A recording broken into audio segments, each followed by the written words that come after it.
মাহফিল আছে, আমি কি করে জানিয়ে দিব। আমরা সবাই মিলে শীতের মতো গর্জন করে একটা নারায়ে ধ্বনি একটা তাকবীর দিই ইনশাআল্লাহ। আমরা সবাই মিলে যদি একটা নারায়ে ধ্বনি তাকবীর দিই, কি অসুবিধা আছে কি? এর কোনো অসুবিধা আছে? আল্লাহ হাবিব যখন যুদ্ধের ময়দানে যাইতেন, নারায়ে ধ্বনি তাকবীর দিয়ে যুদ্ধের ময়দানে যাইতেন। তো সাহাবারা মাঝে মাঝে প্রশ্ন করতো, নবীকে তাকবীর দিলে কি হবে? আল্লাহ হাবিব বলতো, সাহাবারা আমরা যদি কম সংখ্যক লোক যদি যুদ্ধের ময়দানে যাই, আমাদের তাকবীর আল্লাহ এত প্রসার করে দিবে, এত গম্ভীর করে দিবে, আবু জেহেল, আবু সুফিয়ান, উতবা সাহেবা বলবে আল্লাহ নবী লক্ষ লক্ষ সৈন্য নিয়ে যুদ্ধের ময়দানে আসতেছে। মারহাবা।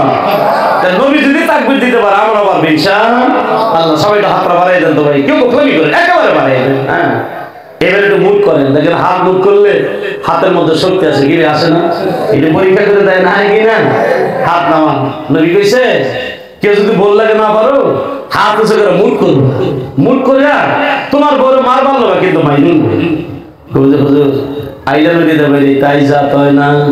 কিছু কিছু মা বোন আছে না, হাই রে চাপা রে বাবা রে বাবা রে চাপা। এই কাটলে বড় মা বোনেরও বড় ভালো। আমি আমাকে বাঙিলের কথা বলতেছি, বুঝলেন না? এলাকার মা বোনেরও বড় ভালো, নামাজি, আল্লাহওয়ালা, স্বামীর খেদমত করে। আল্লাহ যেন আমার মা বোনদেরকে মা ফাতেমার মতো বানিয়ে দেন। সবাই বলেন আমিন। আর আমিন। স্ত্রীর সাথে মহব্বত করবেন, স্ত্রীকে ভালোবাসবেন। স্ত্রীর সাথে মহব্বতের কথা আল্লাহ নিজেই কোরআনের মধ্যে বলছে। আল্লাহ বলেন ওয়াশিরুহুন্না বিল মা'রুফ। আল্লাহু আকবার। তোমরা স্ত্রীর সাথে সৎভাবে জীবন যাপন করো। এটা কার কথা? কার কথা? আল্লাহ রহমাতে বলছে হুন্না লিবাসুল লাকুম ওয়া আনতুম লিবাসুল লাহুন্না। স্ত্রী স্বামীর পোশাক, স্বামী স্ত্রীর পোশাক। নবী কইছে বিবিরে সালাম দিবা, মহব্বত বাইরে দেবো। সুবহানাল্লাহ। আজকে একটা ওয়াজ আমরা ধরে রাখবো ইনশাআল্লাহ। বউরে গিয়ে সালাম দেবেন, কি ভাই পারবেন না? মনে যদি বিয়েই করেন না, এটা জোরে কোন বউরে আজকে সালাম দেবেন, পারবেন তো ভাই? আন্দোলন পারবেন তো? মা বোনেরা যারা আছেন আপনারাও স্বামীরে সালাম দেবেন। সালাম দিলে মহব্বত বাড়ে না কমে? বাড়ে না কমে?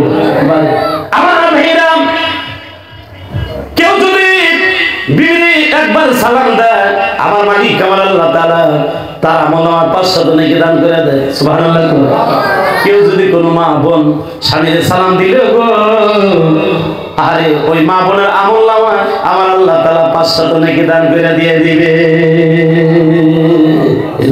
সুবহানাল্লাহ।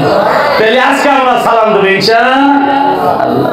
আর মনে মনে কইতেছেন আল্লাহ 5টার বাপ হয়ে গেলাম, 5টার মা হয়ে গেলাম, 50 বছর ধরে বিয়ে করছি, বিয়ে বইছি, জীবনে সালাম দেই নাই, দেই কিভাবে? বউরে সালাম দিলে যে কি গো আল্লাহই জানে।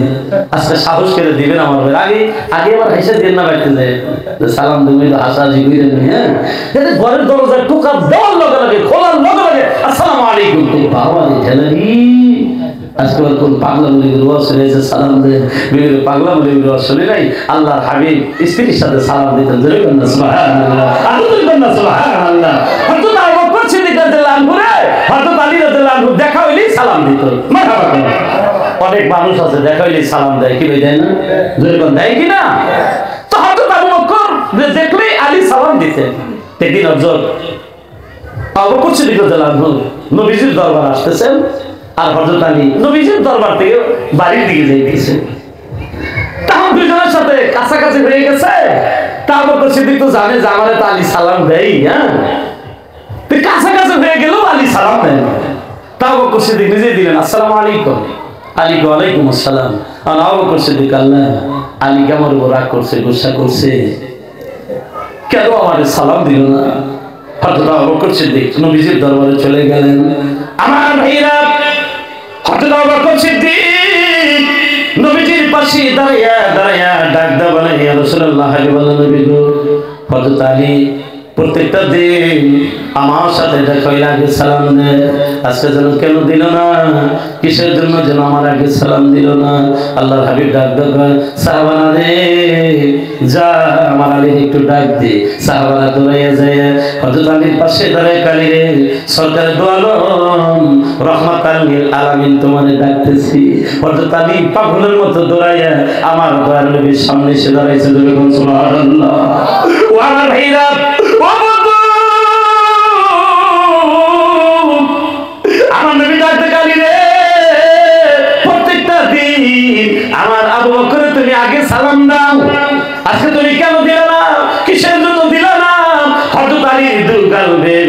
চোখের পানিগুলো জমিনের পর পড়তেছে।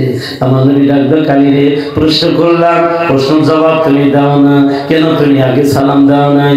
হযরত আলী কয় নবী গো, গতকাল আমি ঘুমের ঘরে স্বপ্ন দেখলাম যে ব্যক্তি আগে সালাম দিবে আমার মালিক আমার আল্লাহ তাআলা জান্নাতের ভিতরে তার লেগে একটা স্বর্ণের সিংহাসন বানিয়ে রাখছে গো নবী। যেরকম সুবহানাল্লাহ।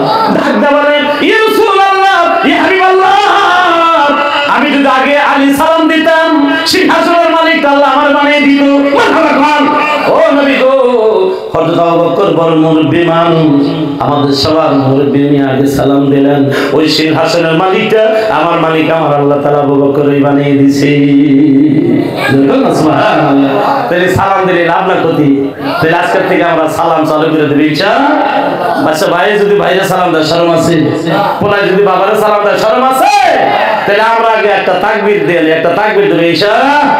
কোনো কিছু বলার আগে ইনশাআল্লাহ বলতে হয়। কি বলতে হয়? যেমন কি বলতে হয়? যেমন আপনি এখান থেকে টাঙ্গাইলে যাবেন, আমরা সভাপতি সব জিজ্ঞেস ভাইজান আপনি কোথায় যাইতেছেন? ইনশাআল্লাহ আমি টাঙ্গাইল যাইতেছি। ব্যান চালানো যাবেন? এ ভাই কোথায় যাও? ইনশাআল্লাহ আমি ব্যান নিয়ে যাইতেছি। শ্বশুর বাড়ি যাবেন? কেউ জিজ্ঞেস ভাইজান আপনি কোথায় যাচ্ছেন? ইনশাআল্লাহ আমি শ্বশুর বাড়ি যাচ্ছি। তাহলে কোনো কিছু বলার আগে ইনশাআল্লাহ বলতে হয়। এটা আল্লাহর কথা। কার কথা? এটা কথা বলেন কার কথা? আল্লাহর কথা। যে এক লোক ঘোড়া কিনে যাবো, ঘোড়া ঘোড়া চেনুন তো আপনারা। তো একজন আবার জিজ্ঞেস ভাইজান আপনি কোথায় যাইতেছেন? কয় যে আমি যে ঘোড়া কিনবা লিগে যাইতেছি। কয় ভাই ঘোড়া যে কিনবা লিগে যাইতেছো তুমি তো ইনশাআল্লাহ কইলেন না, তুমি তো ইনশাআল্লাহ কইলেন। কমিয়া পকেট ভর্তি টাকা, বাজারে ঘোড়া আছে, ইনশাআল্লাহ ইনশাআল্লাহর কোনো দরকার নাই। এই ধরনের কিছু লোক আছে না ভাই? আছে কি না? কয় পকেট ভর্তি টাকা, বাজারে ঘোড়া, ইনশাআল্লাহর কোনো দরকার নাই, গেছে ঘোড়া কিনবা লিগে। আবার বিরাইতেছে, জিজ্ঞেস ভাইজান তুমি যে ঘোড়া কিনবার গেল তোমার ঘোড়া কো? কয় ইনশাআল্লাহ আমার টাকা চলে নিয়ে গেছে। কি ভাই ইনশাআল্লাহ কি জায়গা মতো হয়েছে? এই কথা বলেন জায়গা মতো হয়েছে? ভাইজান টিবল থেকে যদি পানি ভরেন মনে করেন এই বোতলের ভিতরে, তো এই বোতলের মুখ আর টিবলের মুখ যদি সমপরিমাণে না পড়ে, আপনি যদি 100 বছর এই বোতল যদি সরে যায়, টিবল জাতলেন কিয়ামত পর্যন্ত জাতলেন, কি ভাই পানি কি বোতল ভরবে? কি ভাই ভরবে? তাহলে কোনো কিছু বলার আগে ইনশাআল্লাহ বলতে এটা কার কথা? কার কথা? দেখেন আমার আল্লাহ কোরআনের মধ্যে বলেন ওয়ালা তাকুলান্না লিশাইইন ইন্নী ফাইলুন যালিকা গাদা ইল্লা আইয়াশা আল্লাহ।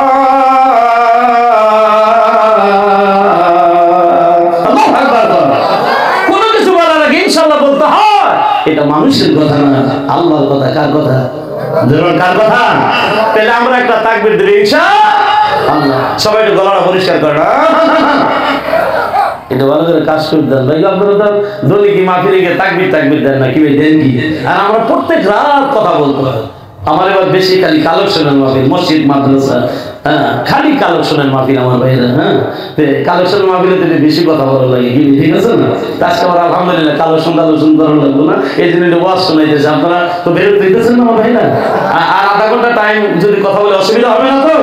ইনশাআল্লাহ। হ্যাঁ আবার একটু গলাটা পরিষ্কার করে এলাকার মানুষের জানাই দিই যে আমার মাহফিল আছে, আবার একটু গলাটা পরিষ্কার করেন। মাশাআল্লাহ সবাই সবাই রেডি যান। নারে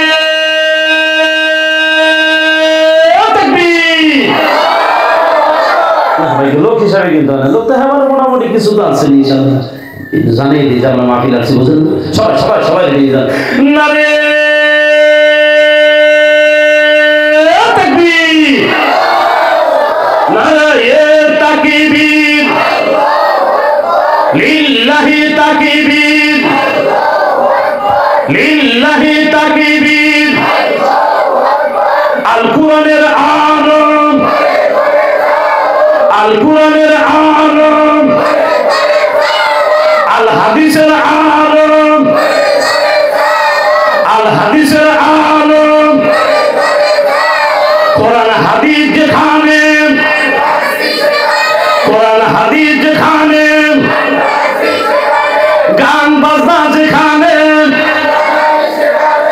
আপনারা তো তাহলে ঠিক আছে, কি আমরা কি গান বাজনার মধ্যে আছি?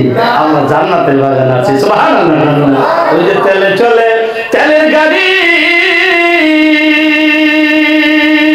ওই যে হাওয়ায় চলে হাওয়ার গাড়ি, ওই যে বিনা চালায় গাড়ি নবী সুলাইমান, ওই যে বিনা তেলে চালায় গাড়ি নবী সুলাইমান।